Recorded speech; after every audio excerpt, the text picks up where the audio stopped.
Kwa majina ni Pastor Ruth. Ninawakaribisha nyote ambao mko ndani na wale ambao wanatusikiliza kwenye mtandao. Bwana asifiwe sana.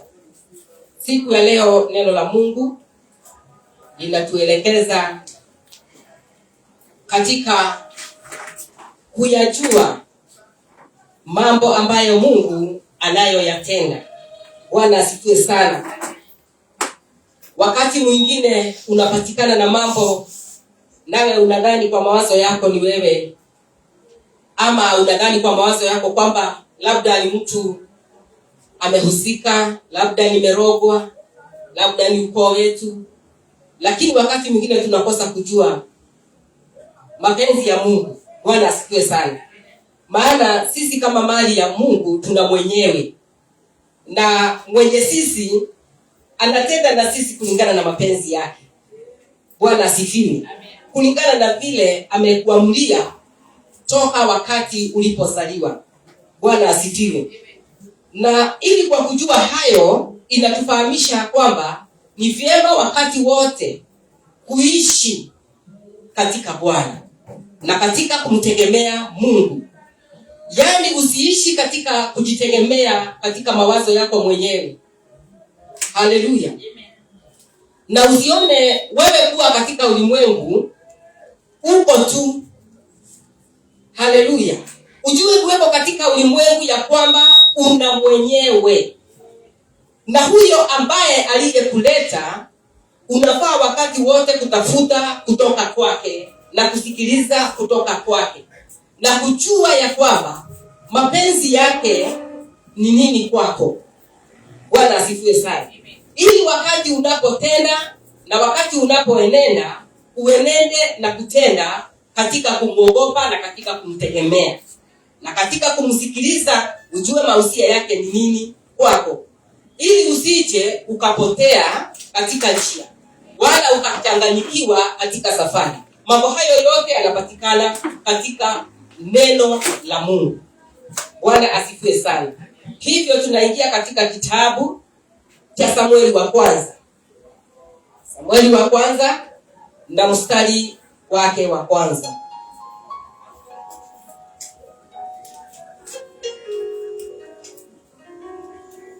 Na tutasoma. Wakati tunasoma mahali hapa, tunajifunza ni kwa nini katika kitabu tulipoelekezwa na dada wetu Sister Helen kuhusu majina. Bwana asifiwe sana.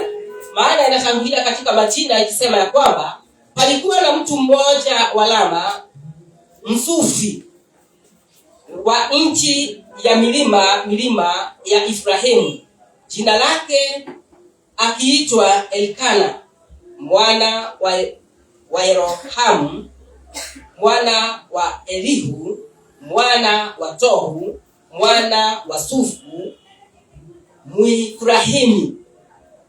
Naye alikuwa na wake wawili. Jina lake mmoja aliitwa Hana na jina la wapili aliitwa Penina. Naye huyu Penina alikuwa na watoto, lakini Hana hakuwa na watoto. Amen. Mstari wa 3 nasema, na mtu huyu alikuwa akikwea kutoka mjini kwake mwaka kwa mwaka ili kuabudu na kumtolea Bwana wa majeshi dhabihu katika Shilo. Na wale wana wawili wa Eli, Hofni na Pinehasi, makuhani wa Bwana, walikuwepo huko. Bwana asifiwe sana.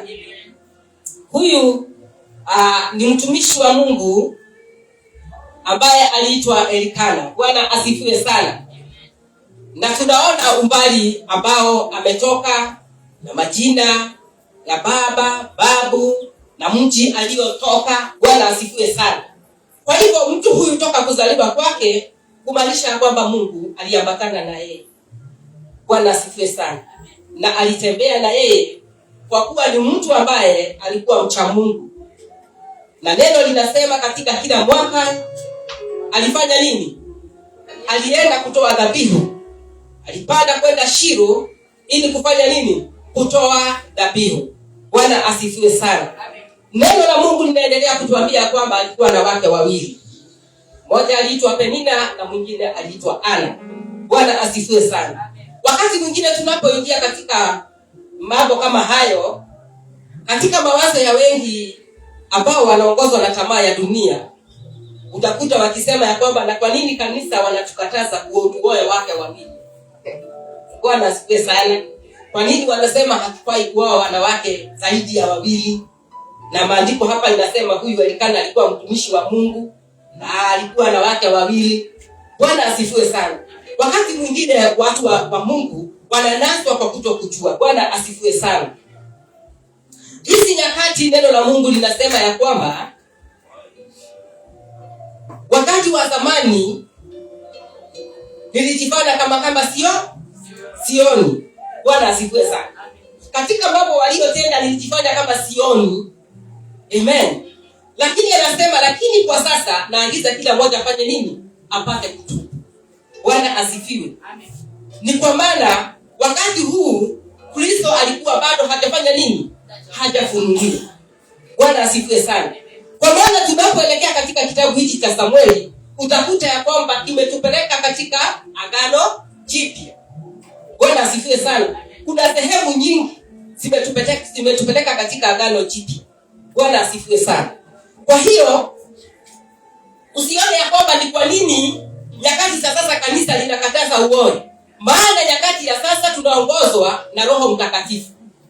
Bwana asifiwe. Haleluya. Tunaongozwa na Roho Mtakatifu. Nasi tumeokoka katika jina la Yesu Kristo. Amen. Na kwa hivyo Agano la Kale ni kivuli cha mambo ya Agano Jipya. Bwana asifiwe sana. Kwa hivyo sisi hatuishi katika nyakati za Agano la Kale. Tunaishi katika nyakati za Agano Jipya. Bwana asifiwe sana. Na kwa hivyo lazima tuyasome haya ili yapate kutujulisha kuhusu nyakati ya sasa.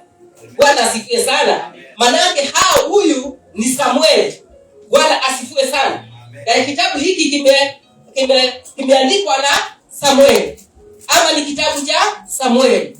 Na huyu katika Samueli huyu wa kwanza huyu ndiye anazaliwa katika neno hili. Bwana asifiwe sana. Katika miujiza hii. Amen. Na kwa hivyo tutaendelea, tutasoma tuone. Na mstari wa 4 unasema, hata siku ile ilipofika, Elikana alipotoa dhabihu, kumpa mkewe Penina sehemu, akawapa na watoto wake wote, waume kwa wake, sehemu zao. Lakini Hana kumpa sehemu mara 2, maana alimpenda Hana. Ingawa Bwana alikuwa amemfunga tumbo, ila mwenzake kumchokoza sana hata kumsikitisha, kwa sababu Bwana alikuwa amemfunga tumbo. Bwana asifiwe sana. Tunaona ya kwamba kwa nini Hana hakuwa na watoto. Bwana asifiwe sana. Sio kwamba alikuwa amerogwa. Sio kwamba Penina alikuwa amehusika kumfunga tumbo asizae. Bwana asifiwe sana. Lakini neno la Mungu linasema lenyewe ya kwamba Mungu alimfunga tumbo. Bwana asifiwe sana. Lakini katika kufungwa kwake tumbo akakosa uzao, Penina alimchokoza. Penina alimtisha. Alimfanyia kila dhihaka, ni sababu ya kukosa mtoto. Bwana asifiwe sana. Maana yake yeye alijiona kwamba yeye ni bora kuliko Hana. Bwana asifiwe. Ingawa Elikana alikuwa amempenda mkewe Hana, lakini Penina alikuwa anamchukia. Alikuwa anafanya nini? Anamdhihaki, anamdharau, anamchokoza. Lakini Elikana mume wake alikuwa amempenda. Neno la Mungu linasema wakati wa kupatiana chakula alikuwa anampatia sehemu 2 mara 2. Ni sababu alikuwa anampenda. Lakini Penina hakupenda kule kupendwa kwa Hana, ambapo alikuwa anapendwa na Elikana. Bwana asifiwe sana. Jambo hili lina mfano mzuri sana katika ulimwengu huu wa sasa na katika kanisa. Bwana asifiwe. Maana kama kanisa, Mungu anataka kuondoa yale mawazo, haleluya, katika mioyo yetu na katika akili zetu ambazo tunadhani ya kwamba watu wale wamebarikiwa sana, ambao wana mashamba, ambao wana magari, ambao wanakula vizuri, ambao wana kila kitu, tukawaona kana kwamba hao ndio wamependwa na Mungu. Na wewe ambao unaona kwamba hauna kitu, unaona kwamba ni kama Mungu amekukataa, ni kama Mungu hakutaki. Na jambo hilo linafanya yule pia mwenye ako nazo kuona yule ambaye hana amechukiwa na Mungu. Bwana asifiwe sana. Lakini ni kusema ya kwamba Mungu anatupenda zote. Yule ako nazo Mungu anampenda. Na yule ambaye hana, Mungu anafanya nini? Anampenda. Bwana asifiwe sana. Kwa hivyo wewe ambao hauna, wacha kudharauliwa na wewe unajidharau. Na unaona kwamba mimi sifai. Na unajiona ya kwamba kuwa duni. Kwa hivyo kama kuna maneno ambayo Mungu ameyaweka ndani yako, kama kuna uwezo Mungu ameweka ndani yako, kama kuna kipawa Mungu amekiweka ndani yako, wakati unakuwa kwa wenye wako na mali, wewe unaona ya kwamba haufai kusema kwa ajili wewe hauna na wao wako nazo. Bwana asifiwe sana. Haleluya. Lakini nafaa ujue ya kwamba Mungu anakupenda. Na pia anakupenda zaidi. Bwana asifiwe sana. Maandiko inasema ya kwamba Elikana alimpa Penina na watoto wake, yani aliwagawia watoto wa Penina, wa kike na wa kiume, akawagawia. Lakini Penina alimpa Hana mara mbili, sababu alimpenda. Bwana asifiwe sana. Kwa hivyo jinsi ulivyo, ujue ya kwamba Mungu anakupenda. Haleluya. Usione ya kwamba Mungu anakuchukia, usione ya kwamba Mungu anakudharau, usione kwa nini huyu ako nao na mimi sina. Usijidharau ukakosa kusema lile neno ambalo Mungu amekupa. Ukakosa kuhubiri hapo. Bahali Mungu alikupeleka, akakuelekeza mahali pale, alikuwa amekupeleka mahali pale upeleke ujumbe wake. Lakini sababu ya kujidharau ukakosa kutoa ujumbe, ni sababu uliona sasa mimi nitasema nini? Nikisimama mbele ya watu wako na gari na mimi sina. Na hata wakati nilikuja tukakutana walinipa listi. Hao ndio walinipa listi ya kufika hapa. Sasa wananipa nafasi ya kusema niseme nini? Wananipa nafasi ya kuombesha. Nitaomba aje na mimi sina kitu. Haleluya. Wewe una kitu zaidi sana. Wewe unajulikana sana. Bwana asifiwe sana. Wewe ni mtu ambaye unajulikana katika mbingu ya juu. Amen. Inaweza kuwa yule ambaye unafikiria ako nazo kwa kutazama kwa macho ya mwili, ni macho ya hapa dunia peke yake inaona. Bwana asifiwe sana. Lakini juu mbinguni haijulikani. Hiyo mali yake haijulikani mbinguni, na hata haitaitikika mbinguni. Ni kwa maana jinsi alivyoipokea hizo mali unaziona kwa macho ya mwili, labda sio kwa njia ya halali amezipata. Lakini wewe ambao umeitwa na mtu wa mbinguni na Mungu amekuteua, wewe unajidharau, unakosa kupeana ujumbe wa Mungu mahali pale, sababu unadharau kuona ya kwamba wewe ni maskini. Utawaambia Mungu anabariki nini? Haleluya. Bwana asifiwe. Lakini ni vyema tujue ya kwamba baraka za Mungu ni tofauti na zile tunavyofikiri kwamba ni baraka. Bwana asifiwe sana. Zile wewe unafikiria kuwa ni baraka, yaweza kuwa mbele za Mungu sio baraka kwake. Lakini ile ambayo wewe unajiona kuwa sio baraka, wewe ndio umebarikiwa zaidi. Bwana asifiwe. Kama vile leo tuko mahali hapa, labda kuna mambo na mawazo mengi yanakusumbua ndani yako. Kwa maana kuna mambo ambayo ulikuwa unataka na hayajatimilika, na unatafuta unashindwa kwamba sasa hili jambo nitalifanyaje? Nitalitimiza aje? Nitalifanya nini?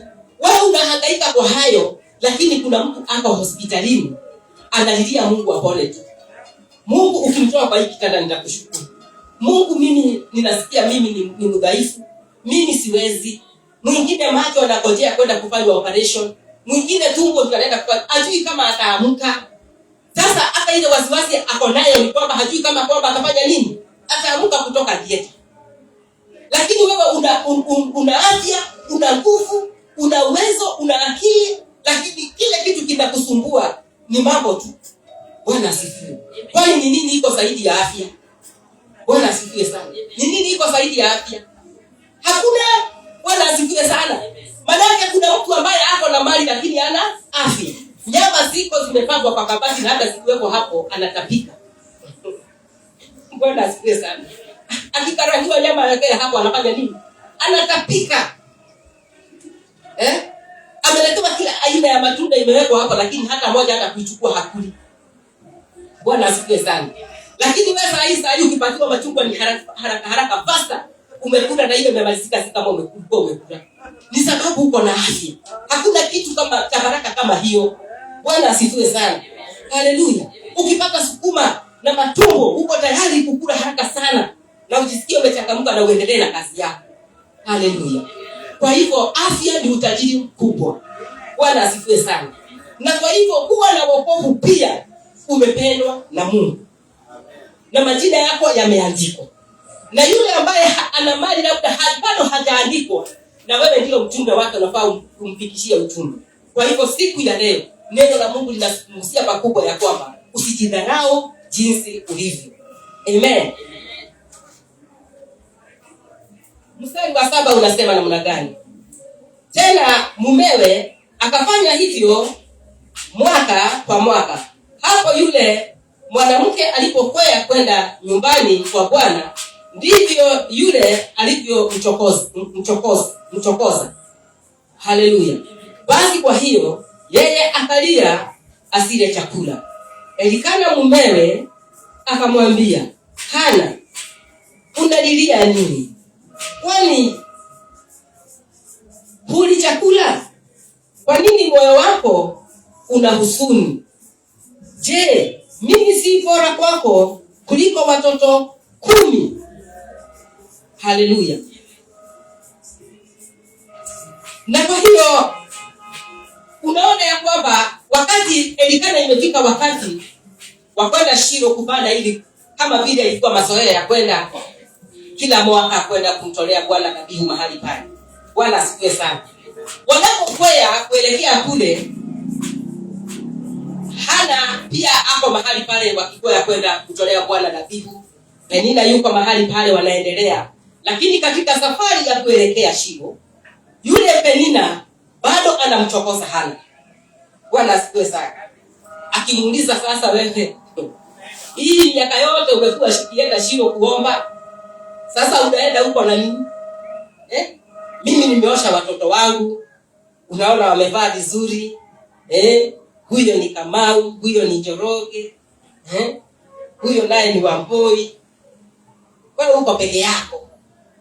Unaonaje? Na wanaelekea Shilo kutoa dhabihu.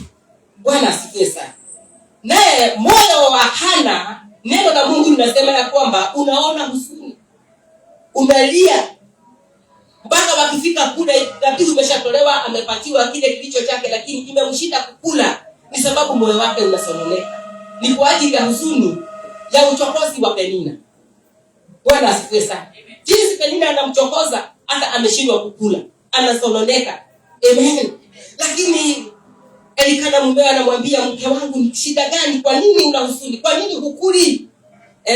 Bwana asifiwe sana. Sababu alidhani kwamba Penina Hana anasononeka na ana huzuni ni sababu hana watoto. Sasa mumewe anamwambia, na si mimi ni zaidi ya watoto 10. Mimi mumewe ni zaidi ya watoto 10. Bwana asifiwe sana. Haleluya. Na baba, mambo haya yanakusumbua, Mungu anasema yeye ni zaidi ya vitu vyote. Maana yeye ni mambo yote kati ya yote. Anasema ya kwamba usihuzunike. Wachana na mambo hayo yanakuhuzunisha. Wachana na mambo hayo yanakulilisha, sababu Mungu ni zaidi. Amen. Yanatufundisha ya kwamba Hana hakuwa mtu mchochezi kama vile neno lilikuwa linaongea asubuhi. Hakuwa ndani yake na uchochezi, ndani yake hakukuwa na fitina. Hakuwa mtu wa maneno mengi. Akikwamba akalisha mume wake chini, unajua hata huyu Penina amenichokoza. Hata wakati tulipokuwa tukitembea kwa barabara alikuwa anaenda akinitukana, ananiambia kwamba mimi sina watoto. Amenichokoza siku nyingi. Haleluya. Yeye Hana hakuambia mumewe neno. Moyo wake ulikuwa unamuelekea Mungu. Bwana asifiwe sana. Amen. Yeye hakuenda kufanya uchochezi ili kwamba Penina afukuzwe. Bwana asifiwe sana. Yes. Ikiwa Elikana mwenyewe anasema ya kwamba ninakupenda na mimi ni zaidi ya watoto 10, alikuwa amemhisi na amempenda Hana sana. Kwa hivyo ni kuonyeshana kana kwamba Hana angetoa maneno aseme ya kwamba Penina amenichokoza, labda Penina angefukuzwa na watoto wake. Bwana asifiwe sana. Kama vile unajua wazee, kama kawaida yule mama ndiye anafanya watoto wake wakuwe bora na wakuwe baraka kwa mume. Bwana asifiwe sana. Sio tu kuwa baba ya watoto. Kuwa baba ya watoto si kitu. Bwana asifiwe. Lakini baba ndio uheshimisha watoto wake kwa baba. Amen. Manake yule mama bado ndio ufanya baba ajulikane na watoto. Bwana asifiwe.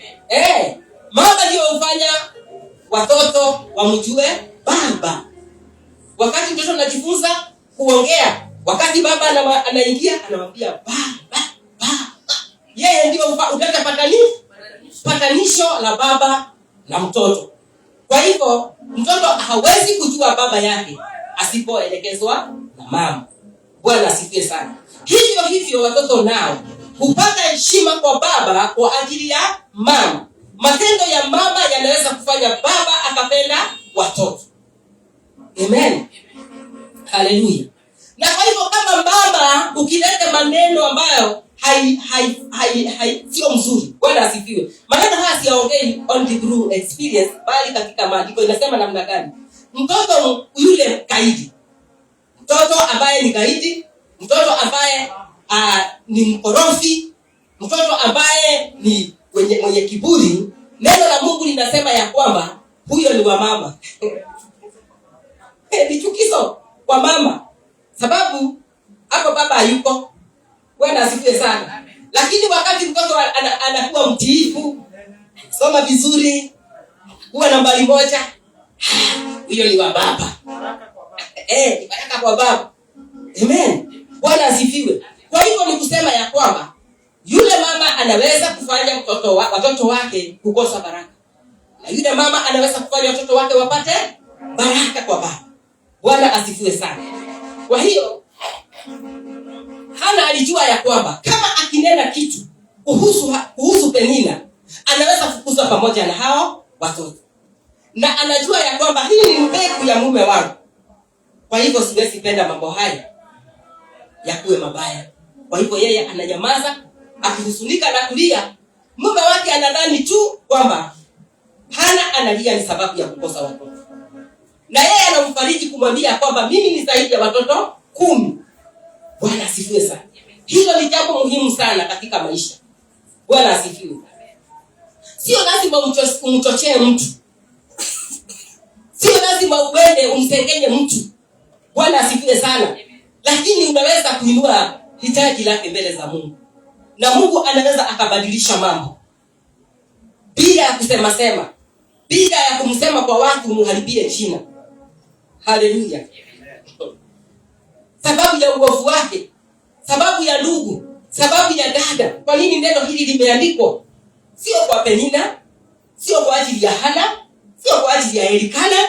Jambo hili limeandikwa ni kwa ajili ya kanisa. Bwana asifiwe sana. Maana Mungu anataka tupendane. Mungu anataka tuendelee kushikiliana katika imani na kuombeana. Sio kwamba sababu umeniona na udhaifu na bado sijatengenezeka nikakamilika, bado ninatengenezwa. Haleluya. Unajua ya kwamba ina depend ulimkubali Yesu wakati gani. Bwana asifiwe sana. Haleluya. Na umetengenezwa mpaka wapi? Labda umetengenezwa umebakisha mikono. Bado ndio mikono bado haijakamilika kutengenezwa. Alafu sasa unaanza kunihukumu sababu ya mkono. Si uendelee kuniombea hata mkono nao ukamilike. Bwana asifiwe sana. Labda bado sijakamilika kichwa. Haleluya. Sijapata elimu ya kutosha kujua maneno ya kunena hapa na ya kunena pale. na ile sio ya kunena hapa na ile sio ya kunena pale. Bwana asifiwe sana. Haleluya. Maana pia hiyo ni elimu. Bwana asifiwe sana. Kuwa na kujua ya kwamba hii ni ya kunena hapa nafaa kunena hivi na hapa sifai kunena hivi. Ni wakati gani nafaa kunena hivi na ni wakati gani sifai kunena hivi. Bado sijakamilika mdomo. Bwana asifiwe sana. Bado sijakamilika akili, bado sijakomaa. Wacha kunihukumu. Bwana asifiwe sana. Wacha kunisengenya, wacha kunichochea. Huyo mtu hata ukimwona akiongea, hajui kuongea, hajui wakati, hajui saa. Haleluya. Mungu anataka uniombee. Amen. Ili kwamba hata mdomo ukamilike. Na utakamilika kwa neno la nani? Kwa neno la Mungu. Bwana asifiwe sana. Haleluya. Kwa hivyo tuendelee kufanya nini? Hiyo inatufunza kuendelea kuombeana. Ingawa umeliona na uovu, si lazima uende ukiuongea kila mtu ajue uovu wangu mahali umefika. Lakini unaweza kufanya jambo, haleluya, na likabadilika na likawa salama. Nikaweza kukufurahisha. Sababu matendo yale ninatenda sikufurahishi, lakini ninaweza nikafanya nini? Katika kuniombea. Bwana asifiwe sana. Mstari wa 9 tunaendelea, unasema, ndipo Hana akainuka. Walipokwisha kula na kunywa huko Shilo, naye Eli kuhani alikuwa akiketi kitini pake penye mwimo wa hekalu la Bwana. Naye huyu mwanamke alikuwa na uchungu rohoni mwake, akamuomba Bwana. Akalia sana. Akaweka nadhiri, akasema, Bwana wa majeshi, ikiwa wewe utaniangalia teso la mjakazi wako na kunikumbuka, wala usinisahau mimi mjakazi wako, na kunipa mimi mjakazi wako mtoto mume, ndipo mimi nitakapo mpa Bwana huyu mtoto siku zote za maisha yake, wala wembe hautamfikiria kichwani kamwe.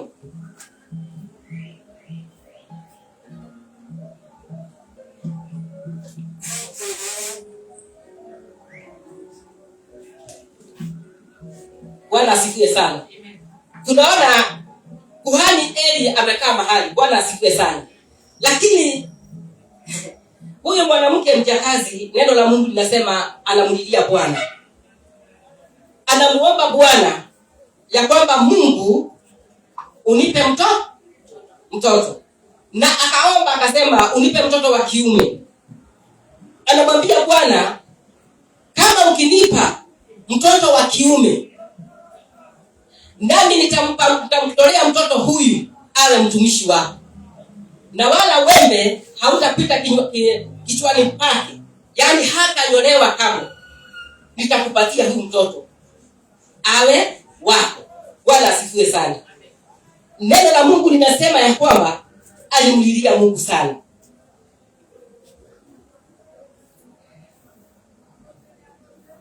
Naye huyu mwanamke haya anasema ya kwamba ameweka nadhiri. 12 ikasema, ikawa hapo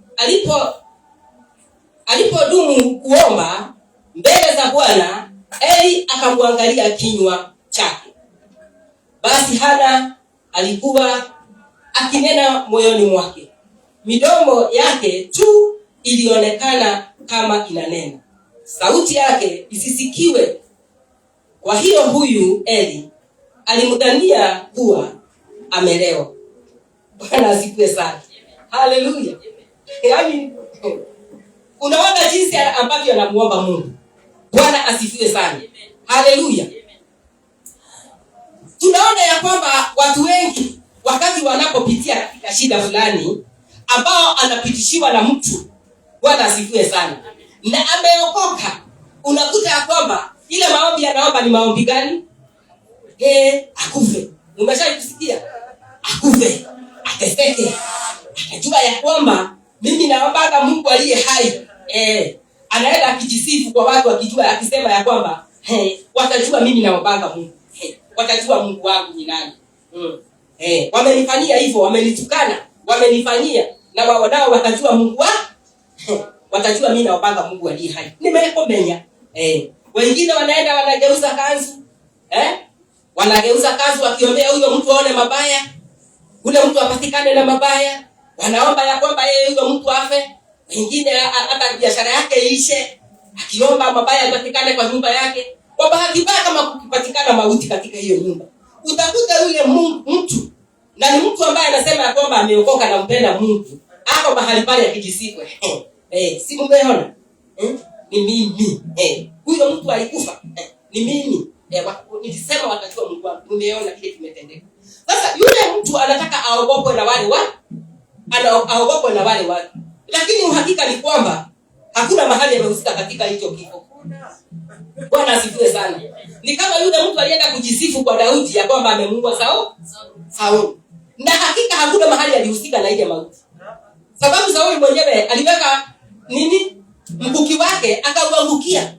Sasa yule mtu anaenda kusema ya kwamba ni mimi nimehusika katika hiyo mauti ya Sauli. Sasa ilimpeleka yeye katika mauti, maana yake aliulizwa, wewe ndio ulihusika ilikuwaje? Aliniambia nimuue sababu aliona badala ya kuuawa na wale watu yeye akasema nimuue. Hivyo Kwa hiyo haukuona shaka kuinua mkono wako kumuue ambaye amemwagiliwa mafuta na Mungu. Basi kwa ushuhuda wa kinywa chako damu yako na ikurushie wewe. Haya. Auawe. Kata hiyo mtu.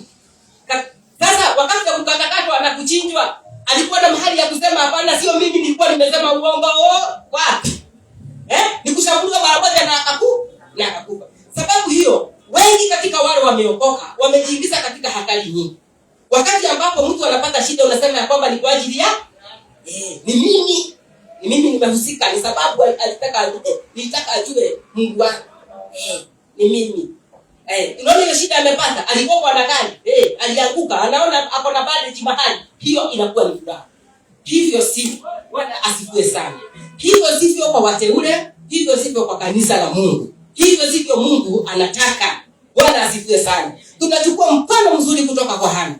Bwana asifiwe sana. Yeye hakuenda kulilia Mungu ni sababu ya uchungu wa Penina. Yeye hakuenda kuitania Penina. Bwana asifiwe sana. Hakuenda kusema ya kwamba Mungu nimekuja mbele zako, umeona vile Penina amekuwa akinichokoza, Penina vile amekuwa akinitukana, amekuwa akinichochea, amekuwa akinidhihaki Mungu. Ni wakati gani wewe unaenda na jina la mtu mbele za Mungu? Ni mara ngapi umeenda na jina la mtu akikwamba Mungu umeona mambo haya nimepatana nayo ni sababu ya vile huyu amenifanyia. Bwana asifiwe sana. Penina alienda mbele za Mungu akimwambia Mungu kile anataka. Bwana asifiwe sana. Yeye alienda kumwambia Mungu kile anataka. Alienda kumwambia Mungu, mimi nimekuja mbele zako Mungu, mimi mjakazi wako na nyenyekea mbele zako. Ninaomba Mungu unikumbuke, Mungu usiniache. Ninaomba Mungu unipe mtoto wa kiume, na kama ukinipa huyu mtoto nitamtoa kwako akutumikie. Haleluya. Uniondolee aibu. Mungu unikumbuke, unibariki na mtoto wa kiume. Akaweka nadhiri mbele za Bwana. Amen. Wacha tuone kama jinsi Bwana naye ni mwaminifu kwa wale wamuitapo. Basi Hana alikuwa akinena. Naye Eli, neno la Mungu linasema ya kwamba alimuona kwamba amelewa. Bwana asifiwe sana. Manake hata maneno ya kinywa chake haikujulikana. Bwana asifiwe. Haleluya. Hata maneno ya kinywa chake haikufanya nini? Haikusikilika. Manake yeye alinena katika moyo. Bwana asifiwe sana. Kuna mambo ambayo mtu hawezi kukuzuilia. unaweza kupigwa na umwambia kwamba nisisikie ukiomba. Huku kwangu nimesema sitaki kusikia mtu anaomba. Ni kweli hautasikia mtu anaomba. Haleluya. Lakini wataomba.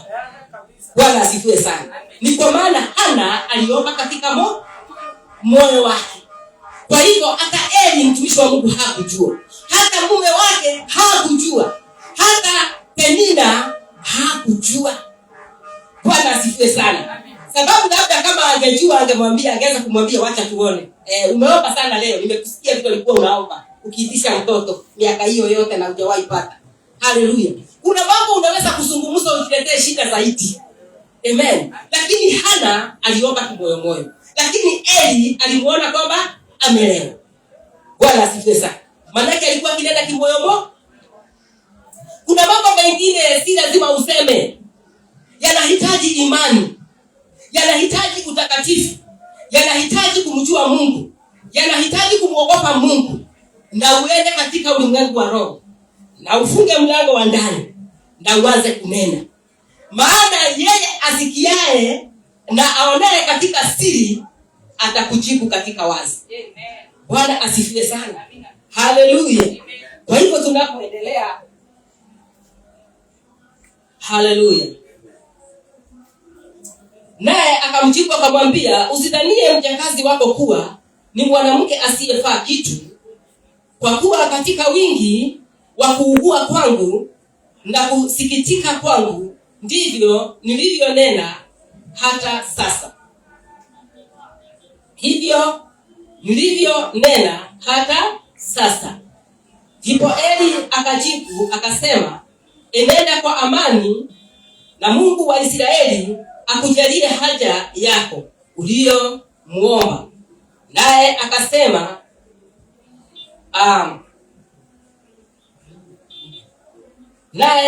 akasema mjakazi wako na aone kibali machoni pako. Basi huyu mwanamke akaenda zake.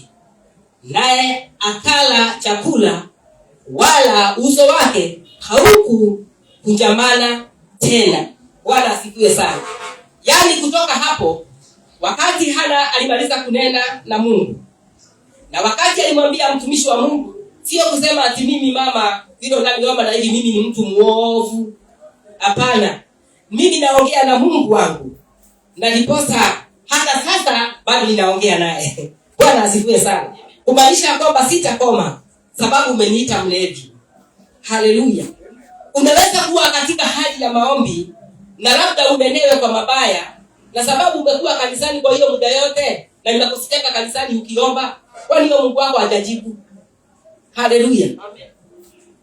Lakini mwambie bado ninatarajia, bado ninangoja tu. Bwana asifiwe sana.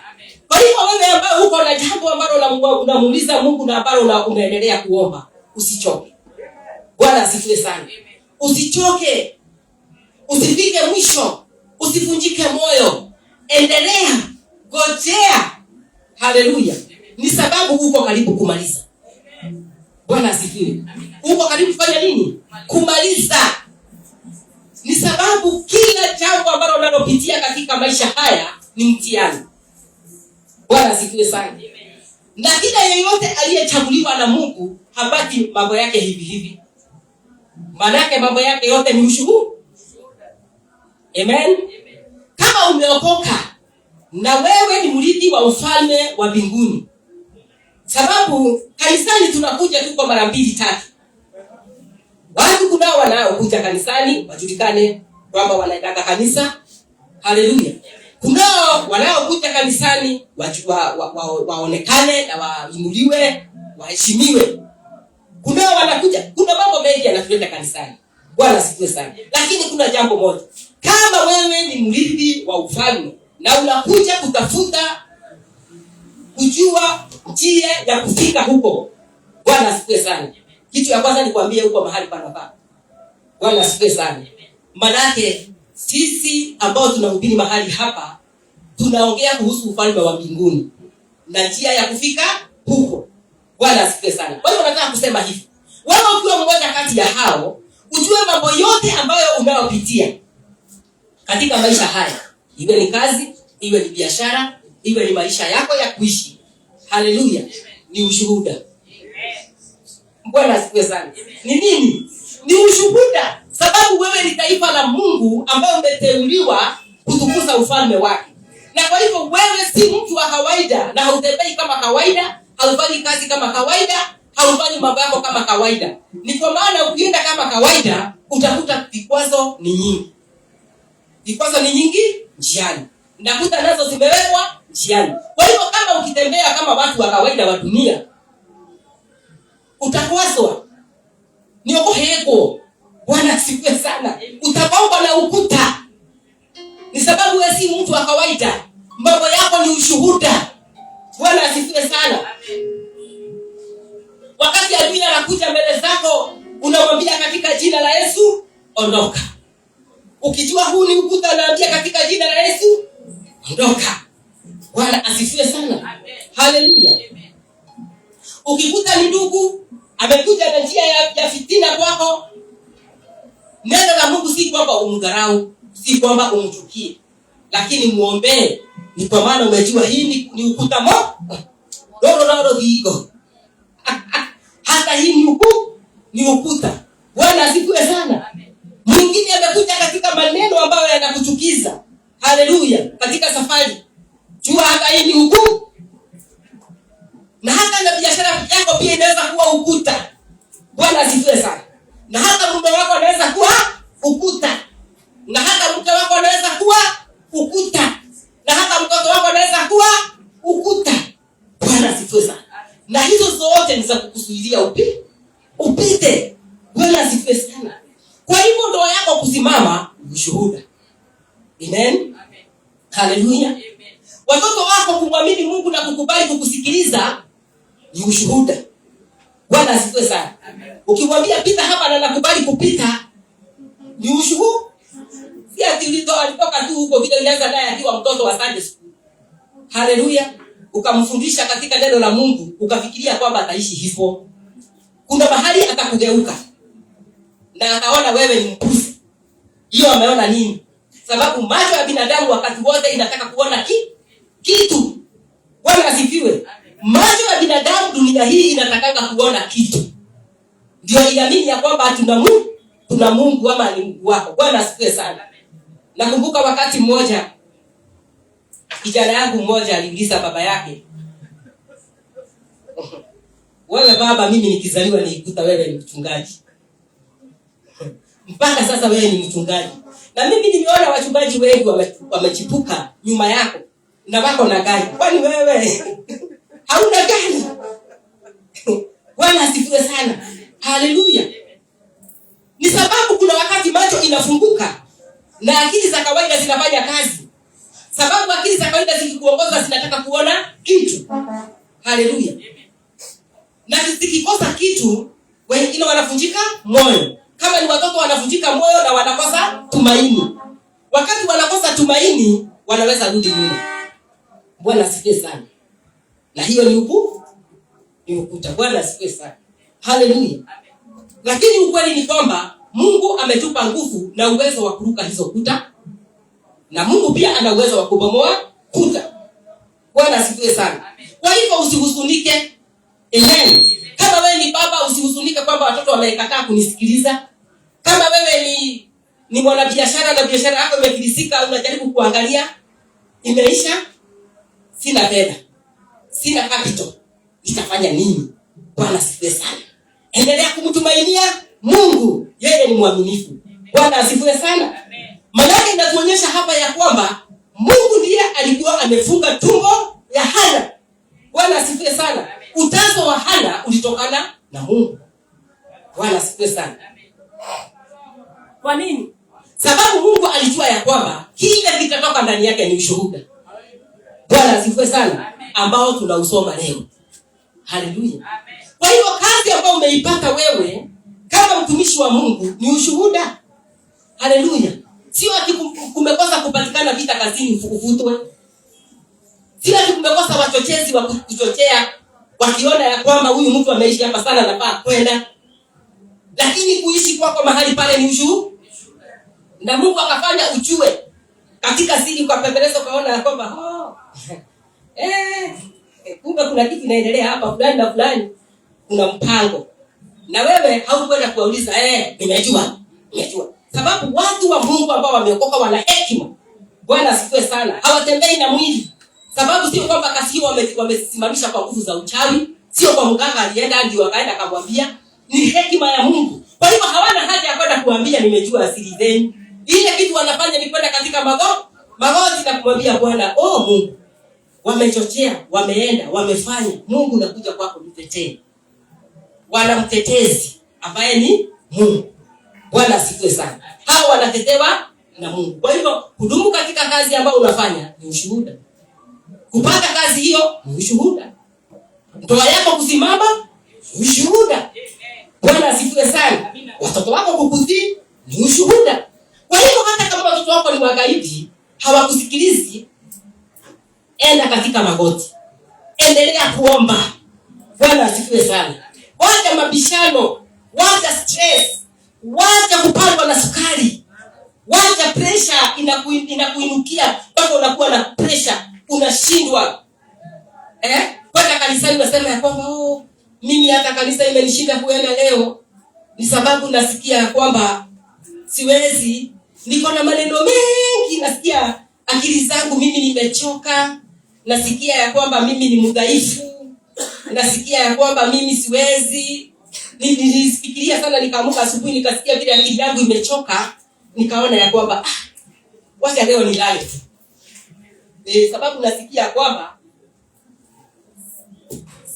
ninasikia moyo wangu ni mzito. Bwana asifiwe sana. Hapana. Auka. Hata kama Ana alichokozwa njiani wakienda Shilo, hakurudi nyuma. Hakusema wacha nirudi nyumbani. Sababu tunaelekea kwenda kutoa dhabihu. Bwana asifiwe sana. Hakusema sababu tunaenda kutolea Mungu dhabihu na moyo wangu umechokozwa na nimekasirika, wacha nirudi nyumbani. Bwana asifiwe sana. Hakusema sababu nasikia kwamba sina imani, wacha nirudi nyumbani. Yeye aliendelea na mume wake, kufuata mume wake kuelekea Shilo kutoa dhabihu kwa Bwana. Haleluya. Sasa sijui ni maneno gani hayo ndugu ambaye amekuchokeza kiasi ambapo unasema ya kwamba mimi siwezi enda kanisani. Mimi leo siendi kwa kanisa sababu nimechoka. Bwana asifiwe sana. Hata sijui ni ugonjwa gani unasema kwamba nimegonjeka kwamba sitaenda kanisani. Sababu kama leo hata ingekuwa ni uwezo ningepeana hata ibada ya leo niseme ya kwamba wewe hubiri, mimi vile nasikia leo sioni kama nitaweza kuhubiri sababu ya vile najisikia niko na homa. Na unajua homa ya saa hii si kama homa ya kawaida, inakuvunja viungo, unaumwa na kichwa, unasikia nini. Lakini hata hiyo yote lazima neno la Mungu liendelee. Bwana asifiwe sana. Haleluya. Wacha tuendelee.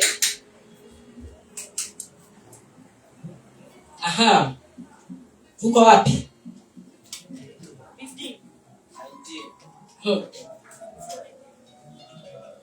Na kwa hivyo tunaona katika hiyo mstari hiyo wa 18 bado wakati Hana alimaliza kuongea na kuomba na Mungu. Bwana asifiwe sana. Yeye hakutoka tena. Bwana asifiwe sana. Amen. Hakufanya nini? Hakutoka tena. Hakukasirika tena. Sasa akaenda kukula. Bwana asifiwe sana. Amen. Maana moyo wake umekuwa safi. Maana mzigo wake amepeana. Bwana asifiwe sana. Amen. Amepeana nini? Mzigo. Kwa hivyo kama amepeana mzigo, hakuwa na haja tena ya kusikiliza Penina anasema nini. Hakuwa na haja ya uchungu tena. Maana uchungu wake tayari ameuchukua, ameupeana kwa Mungu. Kwa hivyo kutoka hapo wakati waliporudi nyumbani, Hana aliendelea sasa kukula na moyo wake ukachangamka, maana ameongea na mfalme. Bwana asifiwe sana. Amen. Haleluya. Amen. Hata wewe wacha kuomba Mungu kwa ajili ya jambo ambalo uko nalo, ambalo unaendelea kulibeba. Bwana asifiwe. Umeomba Mungu na bado unaendelea kubeba huo mzigo. Moyo wako bado unasononeka na umeshaomba. Ukiomba achilia. Bwana asifiwe sana. Ngojea majibu. Bwana asifiwe sana. Kwa hivyo aliomba akangojea majibu. akagojea ushuhuda. Bwana asifiwe sana. Mstari wa 19 unasema namna gani? Wakaondoka asubuhi na mapema, wakasali mbele za Bwana, kisha wakarejea na kufika nyumbani kwao huko Rama. Elikana akamjua mkewe Hana, naye Bwana akamkumbuka. Ikawa wakati ulipowadia, Hana akachukua mimba na kuzaa mtoto mwanaume, akamuita jina lake Samueli, akisema, kwa kuwa nimemuomba kwa Bwana. Haleluya. Bwana asifiwe sana. Haleluya. Amen. Unajua mtu mwenye kutarajia kitu anapata. Amen. Haleluya. Amen. Lakini kama ukiomba na hugoji, ni kumaanisha hauna imani. Wakati wa mwingine tulisomewa neno kuhusu imani. Ikasema ni mambo yatarajiwa, ni baada ya mambo yasiyoonekana. Haleluya. Lakini kwa wakati itaonekana kwa ajili ya imani. Bwana asifiwe sana. Kwa hivyo Hana aliomba na akaamini. Kwa hivyo akagojea kwamba Bwana atatenda. Na wakati wa usiku huo akajua ya kwamba ni wakati wangu wa kupokea kile nilidai, kile niliitisha. Sasa ndio wakati. Bwana asifiwe sana. Neno la Mungu likasema ya kwamba na akapata mimba. Bwana asifiwe sana. Haleluya. Na akapata mtoto mwanaume kama vile alimuuliza Bwana. Na ule mtoto akamuita Samueli, maana alimuitisha kutoka kwa Bwana. Kwa hivyo ni kwa maana Samueli ni ushuhuda. Sababu Samueli ni ushuhuda wa Bwana. Kwa hivyo ndipo akaitwa Samueli. Bwana asifiwe sana. Hiyo ndio aibu aliyoiona Penina. Bwana asifiwe sana. Penina hakuona aibu kwa ajili ya Hana akimtukana wala akimunenea. Maana labda Hana anaweza kuwa alikuwa mwanamke wa kwanza, naye Penina akaolewa wa pili, sababu labda Hana alikosa mtoto. Bwana asifiwe sana. Na kwa hiyo alijua maneno yake ya uchungu yanaweza kuwa shida kwa watoto. Haleluya. Yanaweza kuwa shida kwa Penina. Na kwa hivyo akaona ama akakosa kitu ambacho anaweza kumwambia Penina. Haleluya. Lakini Mungu alimwambia Penina kitu. Bwana asifiwe sana. Mungu alimwambia Penina kitu. Bwana asifiwe sana. Sababu akiwa Shilo, yeye hakujua Penina anaomba. Haleluya. Yeye hakujua Penina yako mbele za Mungu. Hakujua hapa mbinguni kwa Mungu anamulilia. Yeye aliona tu Penina anahuzunika, anahuzuni, hata amekunywa pombe ni sababu ya vile nimempeleka mbio. Amen. Yaweza kuwa hata Hana wakati alitukana na Penina alienda labda akakunywa kidogo aondoe mawazo, lakini wakati huo yeye hakuwa amelewa. Alijua ni wakati wa kunena na nani? Na Mungu. Bwana asifiwe sana. Kwa hivyo ni wakati wa kuondoa hasira. Haleluya.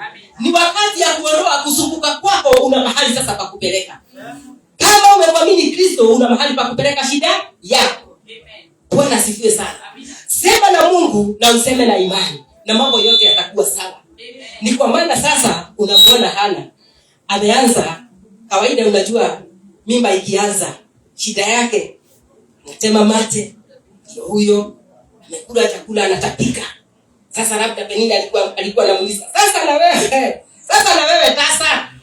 Unajua maneno yanakuanga ya uchungu sana, wakati ukisikia maneno ya uchungu ni ya uchungu. Sasa na wewe ni tasa, sasa unaanza kutapika, unataka kukuonyesha. Unataka kutuambiaje sasa? Sasa kuna sasa sababu niaje amwekele kanio. Sababu anaonaka wakati nashika mimba, anaonaka ni siku za zingine sikuli hii. Sasa tena naye ameanza. Ati Elikana mume wangu, naomba leo ukienda unichinjie kakuku nikulete. Acha, unataka kula kuku ya nini? Kwani ni wewe peke yako unataka kukula? Ama unataka kutuambia nini? Elikana mume wangu, nakuomba tafadhali ukienda niletee matumbo, nasikia kukula matumbo. Unataka kula matumbo ya nini? Si nikula najisemesha, sababu najuanga ile wakati nashika mimba inaitishanga. Sasa unataka kusema ati sasa wewe unanitasa. Unataka kutuambia umeshika mimba. Bwana asifiwe sana. Lakini masiku yanaendelea, mimba ikajitokeza. Haleluya. Ikaonekana na ni kweli. Mke wangu amepata. Unafikiria kwamba ilikuwa furaha ya namna gani kwa Elikana? Kwamba mke wake Hana ambaye alikuwa amempenda amepata mimba. Bwana asifiwe sana. Amen. Silikuwa ni furaha kubwa. Akaona kumbe mke wangu amepata mimba. Amen. Sasa ndio atapata ushuhuda. Bwana asifiwe sana. Amen. Na kile niliitisha Mungu alinipa. Sababu Mungu aliona kuvumilia kwangu. Aliona matusi niliyotusiwa na Penina. Haleluya. Amen. Aliona uchokozi huu, lakini mimi sikumjibu jambo. Bwana asifiwe sana. Kwa hivyo wakati wa kujaribiwa kwako, Mungu anatazama. Haleluya. Wakati unatukanwa, Mungu anaona. Bwana asifiwe sana. Sababu wewe ni mteule na taifa la Mungu ambalo limechaguliwa. Kwa hivyo ujue kwako wewe ambaye muamini Mungu na kuokoka, wewe si mtu wa kawaida. Kwa hivyo mambo yale unapitia, Mungu anaona. Jicho lake linatazama lione. Haleluya. Utajibu nini? Utabaki katika ushuhuda ama utakuwa mtu ambaye atakaye aibisha Mungu? Bwana asifiwe sana. Kwa hivyo ni vyema ulinde ufalme wako. Bwana asifiwe sana. Kwa ushuhuda wako unalinda ufalme. Unaletea ufalme wako utukufu. Unaletea Muumba wako sifa.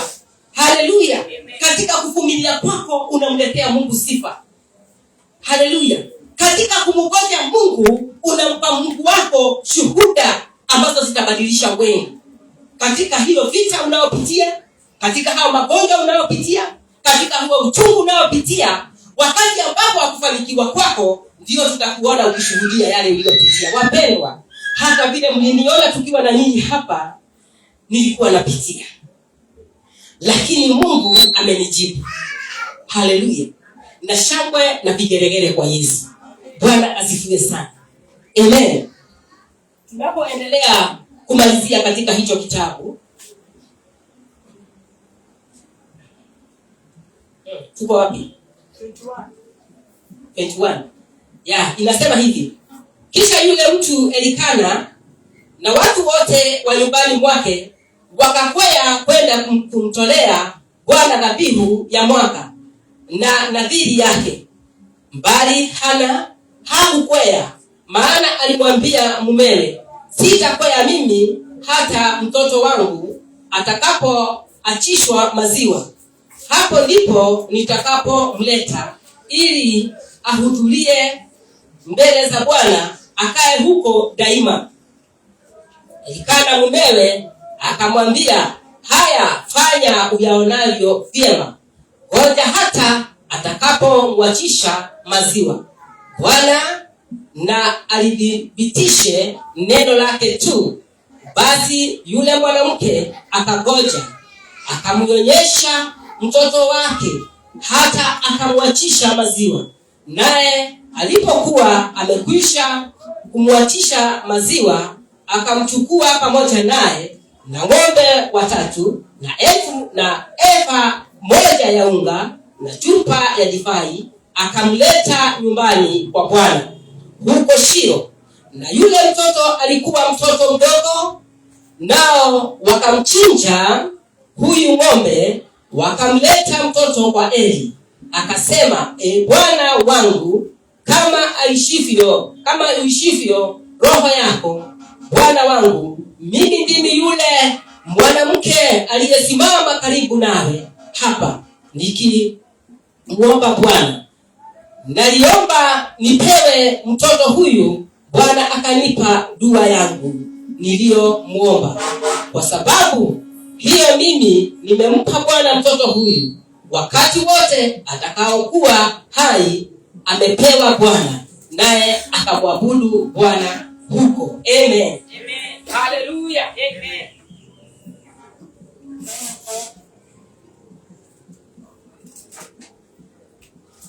Amen. Tunaona ya kwamba Hana ametimiza nadhiri. Amen. Hana amefanya nini? Ametimiza nadhiri vile alivyomwambia Bwana, yeye amekwisha timiza. Bwana asifiwe sana. Maana wakati bwana yake alipofika mwaka kawaida ya kuelekea kule Shilo, alimwambia kwa sasa sitafanya nini? Sitaweza kwenda kule, ni kwa maana huyu mtoto wangu wakati mtakapotoka naye mahali hapa hatarudi. Bwana asifiwe sana. Hakuwa ya kwamba ile siku mtoto atakajaga mahali pale arudi na yeye nyumbani. Alikuwa akitaka ile siku atatoka naye mahali pale akuwe anampeleka kwa Bwana akamwache kule. Na kwa hivyo akamwambia mpaka wakati mtoto ataacha kunyonya. Na unajua watoto wa zamani walikuwa waacha kunyonya na miaka ngapi? Bwana asifiwe sana. Anaongea anamwambia mama kaa chini sasa nasikia kunyonya. Mpaka wakati ilifika. Sio wasai wako na biashara nyingi na shughuli nazo wana nyingi sana. Hata mtoto kunyonyesha ni shida. Hataki hata mtoto awache maziwa. Amekimbizana na mtoto, anawacha mtoto amepeleka baby care. Amempeleka kule baby care mtoto wa kunyonya. Mtoto anaenda kule, anakosa maziwa ya mama yake, mtoto analia. Yule naye mwenye baby care sio kusema anaangalia mtoto wako peke yako, ako na watoto wengi mahali pale. Hasira na shetani inamuingia, anaenda ananunua dawa ya kulala, anapea mtoto wako analala. Wewe una mtoto wako amelala, hata ile chakula uliwacha mtoto hajakula, ile maziwa uliwacha mtoto wako hajakunywa, na yule chapu yule mkubwa kuliko huyu sababu anakula, anapewa hiyo chakula anakula, anapewa hiyo maziwa anakunywa. Mtoto wako anashinda njaa. Mtoto ukitaka kumchukua bado amelala. Unasema, huyu mtoto wangu nikimwacha huko baby care analalanga na akiwa nyumbani analala. Mtoto wangu ni mzuri. Analalanga sana akiwa baby care na kutaka amelala tu. Wewe unachukua mtoto unajaribu kunyonyesha mtoto analala. Mtoto analala. Alafu mtoto ni weak, mtoto kusimama ni shida. Unakuta wale watoto wanaachwa mahali pale hata kusimama hata kutembea wanachelewa sababu ya ile vitu zimewekwa ndani ya mtoto. Sababu nakibishana na pesa. Haleluya. Umekibishana na pesa mpaka umekosa umuhimu ya mtoto. Lakini Hana alikuwa na umuhimu ya mtoto sababu alikuwa analea chombo cha Mungu. Alikuwa analea mali ya Mungu. Na ndiposa leo tunasoma kitabu cha Samueli. Samueli wa kwanza. Na tunaona matendo wakati tunaendelea kitabu cha Samueli na wakati tunaendelea kukisoma kitabu cha Samueli, utaona matendo aliyoyatenda Samueli. Bwana asifiwe sana. Sababu alikuwa mjumbe wa Mungu. Bwana asifiwe sana.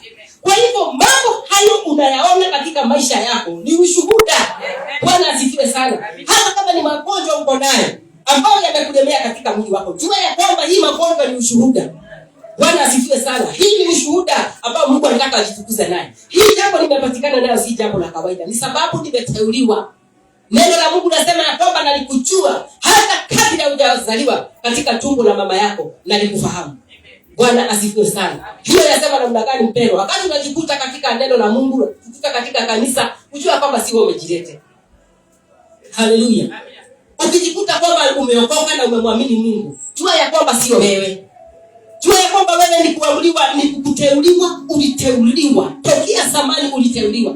Na ndiposa umepigana vita nyingi sana hata kufika kusimama na kuokolewa. Ni sababu ulikuwa taifa la Mungu.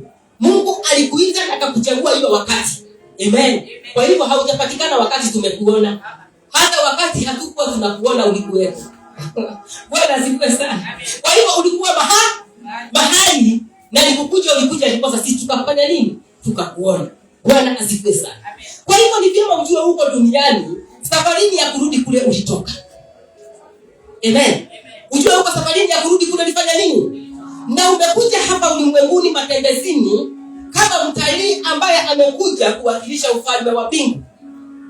Ama kuwakilisha ufalme wa Mungu.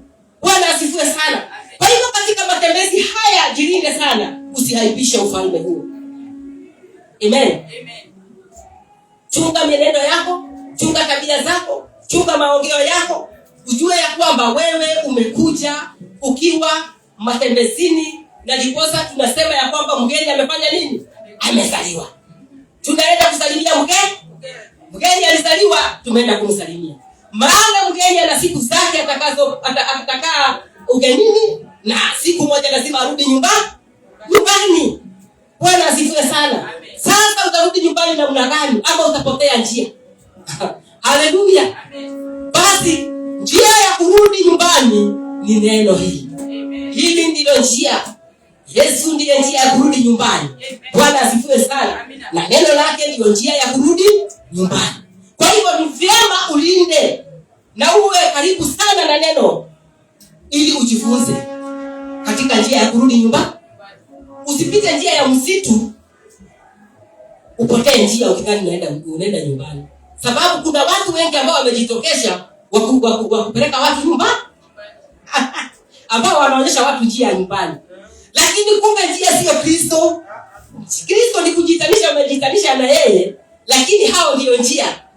Na kama njia itakuwa kwa mwanadamu, haleluya, basi utakuwa ile njia umepita sio yake. Utakuwa umepotea katika njia. Bwana asifiwe sana. Haleluya. Niliona watu kwa video yangu nikitazama na nikaona mtu fulani anakanyaga udongo. Hadi mahali anapita watu wamekimbizana na yeye ili mahali amekanyaga wachukue wachukue hiyo mchanga, wameng'ang'ana huko wa mama na Yesu, wameng'ang'ana kukimbizana na ile mchanga wabebe. Wamebeba, wako na makaratasi, wako na hizi bags, wamebeba za kubeba mchanga, wameng'ang'ana. Huyu akiuma yake anaondoka, anaondokea mwingine. Maelfu ya watu wameng'ang'ania pale kuchukua mchanga. Amewapeleka kwenye shamba ambalo limejaa mchanga wa red. Amewapeleka huko. Magari tunaona yamepakiwa kule, magari kwa hivyo wote walibebwa, kanisa mzima wakapelekwa kule, kuna mchanga. Na ili kuomba kila mmoja aweze kubeba mchanga, na mchanga huo utaubeba tu ile ambayo imetoka katika waenzake. Kwa hivyo wakati anaenda hivi watu wako nyuma wakitaka mchanga wakiweka kwa makati. Wameweka kwa makati. Sijui mchanga ilikuwa kwenda kununua shamba. Sijui mchanga ilikuwa kwenda kununua ploti. Sijui mchanga ilikuwa ya kukunywa ama ya I don't know. Bwana asifiwe sana. Kama mwanadamu atakuwa njia, nakwambia kwamba utapotea. Maana utapita njia ya msituni ukifikiria kwamba unapita katika njia. Na utapotea. Na kule msituni utakuliwa na wanyama. Kule msituni kuna wanyama watakukula, watakumeza. Bwana asifiwe sana. Njia ni Yesu, njia ni neno. Soma neno na hautapotea. Na wala mwanadamu hata kupoteza. Na wewe utafika kulingana na vile moyo wako ulitamani Mungu. Vile ulimpenda Mungu, ni kwa maana mambo ya kumpenda Mungu inatokana kwake. Yeye ndio anawafuta watu kwake Kristo. Kwa hivyo hilo jambo la kumpenda Mungu liko ndani yako, ni Mungu amekupa. Na wewe ukitaka kulidumisha, soma neno. Mwambie aliye karibu nawe, soma neno. Soma neno. Mwambie asome neno, ajue neno. Maana neno ndiyo njia. Yesu ndiye taa na ndiye nuru ya kufika kule. Bwana asifiwe sana. Na tusimame. Neno litaendelea.